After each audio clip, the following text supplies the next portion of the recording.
자, 여기서 보시게 되면 이제 인지질이라는 말이 나오는데, 자, 인지질을 다시 한번 생명과학 파트입니다. 오늘은 생명과학.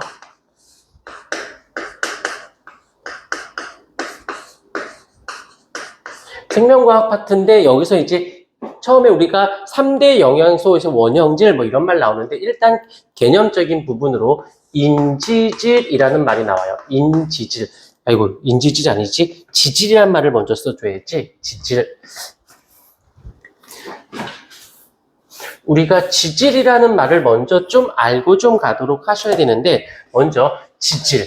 이 단어는 사실 조금 낯선 부분이 없지 않아 있어요. 그런데 우리가 일상적인 용어 알고 있는 단어를 한다라면 지방이라는 단어를 우리가 조금 더 익숙할 것 같거든. 근데 지방은 원래 공식 명칭은 중성지방에서 중성이라는 말을 빼고 지방이라고 하는데, 이 지질과 지방은 어떤 관계냐라고 한다면 이 지질이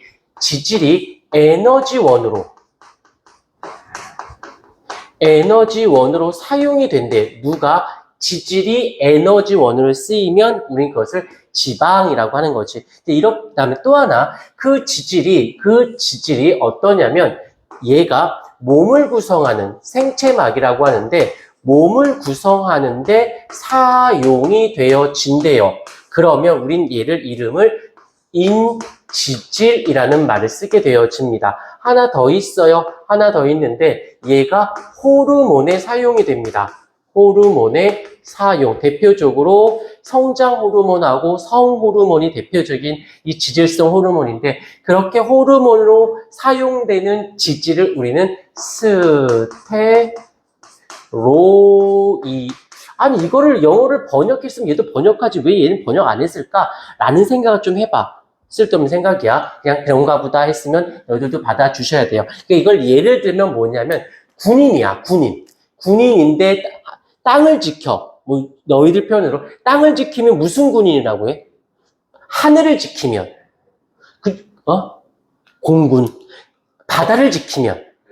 라고 하듯이 군인인데 어떤 거에 주력으로 쓰이냐에 따라서 이름을 살짝 바꿨다라고 생각을 해주시면 크게 무리는 없을 듯 싶어요. 그래서 여기서 화면을 띄우는 것도 괜찮겠다. 그래서 거기서 이제 인지질 그러면 글리세롤하고 두 분자의 지방산과 인산과 조금 복잡하게 나오는 부분이 있는데, 요것들은 그냥 한번 살짝만 체크를 조금 해주고 가셔야 돼요. 그래서 콜린, 인산, 글리세롤에 지방산 두 분자가 붙어 있는 거가 되고, 스테로이드는 4개의 고리 모양의 화합물이 붙어져 있다라고 하는데, 조금 더 너무 깊은 부분들이에요. 그래서 여기서 봐주시면 되고, 단백질을 보십시다. 이 단백질. 실제로 탄수화물, 지질, 단백질 중에서 탄수화물이나 이 지질은 문제 출제 빈도수는 낮고, 이 단백질의 출제 빈도수가 생각보다 굉장히 높습니다. 단백질인데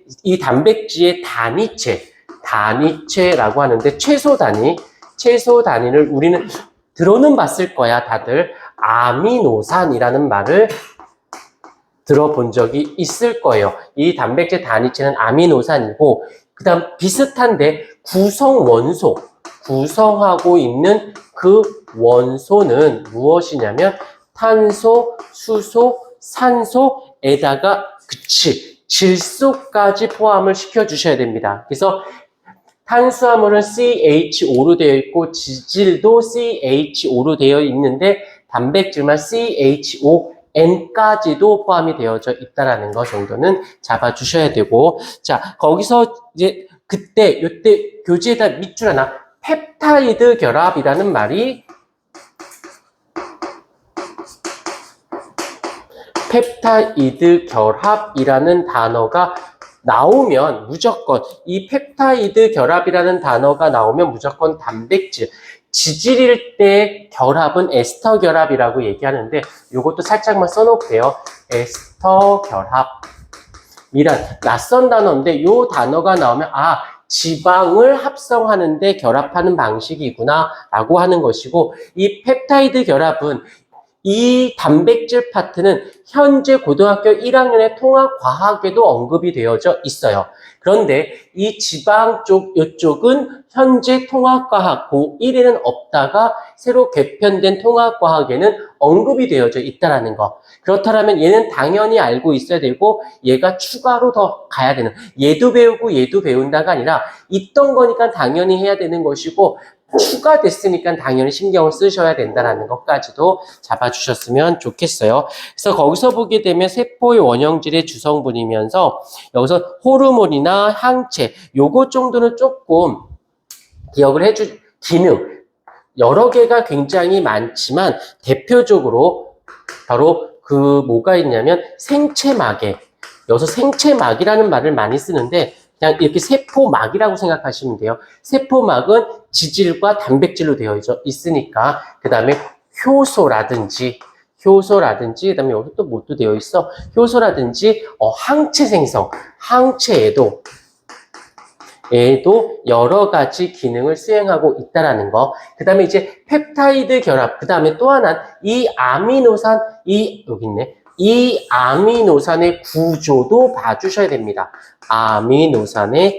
사실은 이 아미노산이 뭐냐면, 아미노기와 카복시기의 합성어예요. 합쳐서 이제 아미노산이라고 하는데, 한 번만 써볼게. 질소가 있고, 수소가 여기에 이렇게, 그 다음에 탄소가 있고 이쪽에 수소에 여기에 이제 라지 R이라고 하는 아이가 나오는데 얘를 곁사슬이라는 말을 쓰게 되거든. 곁사슬. 예전에 얘를 알킬기라고 했다가 번역이 되면서 곁사슬이라는 말을 쓰게 되고 이 곁사슬의 기능은 얘가 누구냐에 따라서 아미노산이 20여 종이 있는데 이 흰색 요 라인들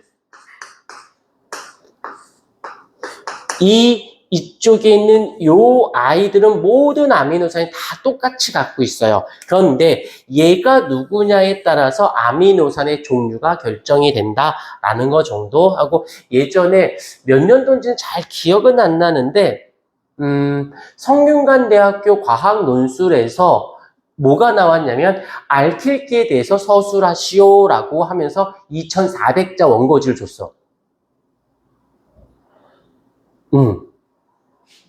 그래서 이걸 갖고 막 설명하는 게 있는데, 이제 그건 옛날 얘기고 지금은 필요 없는 거고. 자, 이렇게 되어져 있다고 칠게요. 근데 나는 얘를 조금 이거 빠질 것 같아. 3개를 그려볼게. 3개를. 빠르게.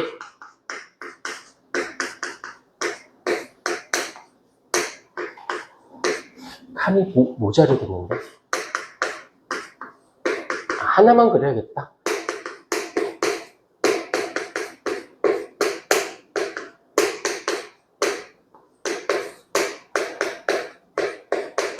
이렇게 2개만 그릴게요. 2개만. 자, 여기서 이제 뭐가 나오냐면 여기서 이름을 써볼게요. 사실은 얘 이름이 아미노기라고 하고 얘 이름을 카복실기라고 하는데 얘 이름을 보통 무슨 산이라는 말을 쓰게 됩니다. 그래서 벌레 물렸을 때 간지러우면 약을 바르잖아. 그게 그 벌레 물린 애가 폼산이라고 해서 써놓기만 할게. HCOOH라는 폼산. 그다음에 우리 다 알고 있는 아세트산, 식초의 원료가 되죠. 그래서 얘가 칼복시산 줄여서 폼산. 얘 이름을 아세트라고 읽어요. 그다음 얘가 그래서 아세트산, 폼산이라고 해서 무슨 산. 그래서 2개를 합쳐서 아미노기와 카복시기가 합쳐졌다라고 해서 아미노산이라고 이름을 붙여준 게 바로 아미노산의 구조가 되어지는 것이야. 자, 그런데 이제 이쪽에 와볼게요. 여기에 있는 카복실기랑 이쪽에 있는 아미노기가 있는데 여기에서 이 카복실기 쪽에서 OH, 그 다음에 아미노기에서 수소가 합쳐지면서 빠져나가요. 그럼 빠져나가니까 뭐가 돼? H2O가 되겠지? 그래 놓고는 어떻게 여기 결합이 비어있고 여기 결합이 비어있어서 얘네들끼리 결합을 합니다. 한 번만 써볼게요. 색펜으로 써볼게. 지금 왼쪽에 있는 아미노산, 오른쪽에는 아미노산. 그래서 여기서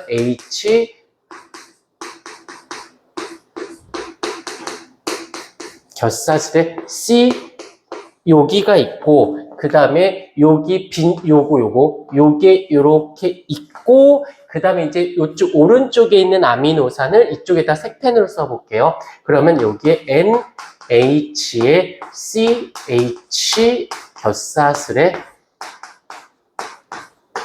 이렇게 되어 있겠지. 그러면 이제 뭐가 나와? 여기 물이 빠져나가고 얘가 새로운 결합을 했잖아.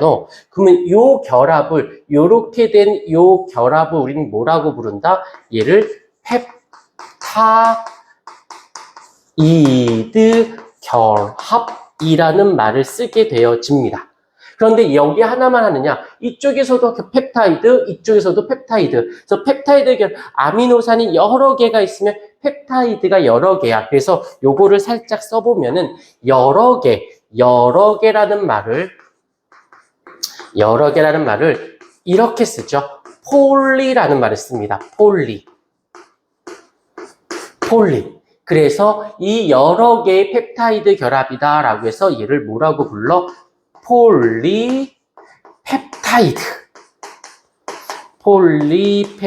폴리펩타이드 결합이라고 해서 이게 된 후에 아미노산들이 폴리펩타이드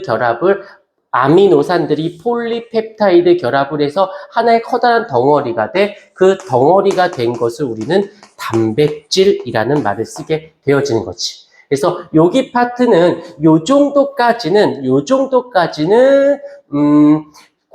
현재 고등학교 1학년이나 너희 때나 크게 변함없이 똑같이 출제가 될 거예요. 그 다음에 그 말의 뜻은 안다 모른다가 아니라 알고 있어야 된다라고 주셔야 된다라는 거. 좀 더 깊은 내용들은 이제 추가되는 거 더 얘기해 주도록 할게. 일단 필기 좀 해 주실까요?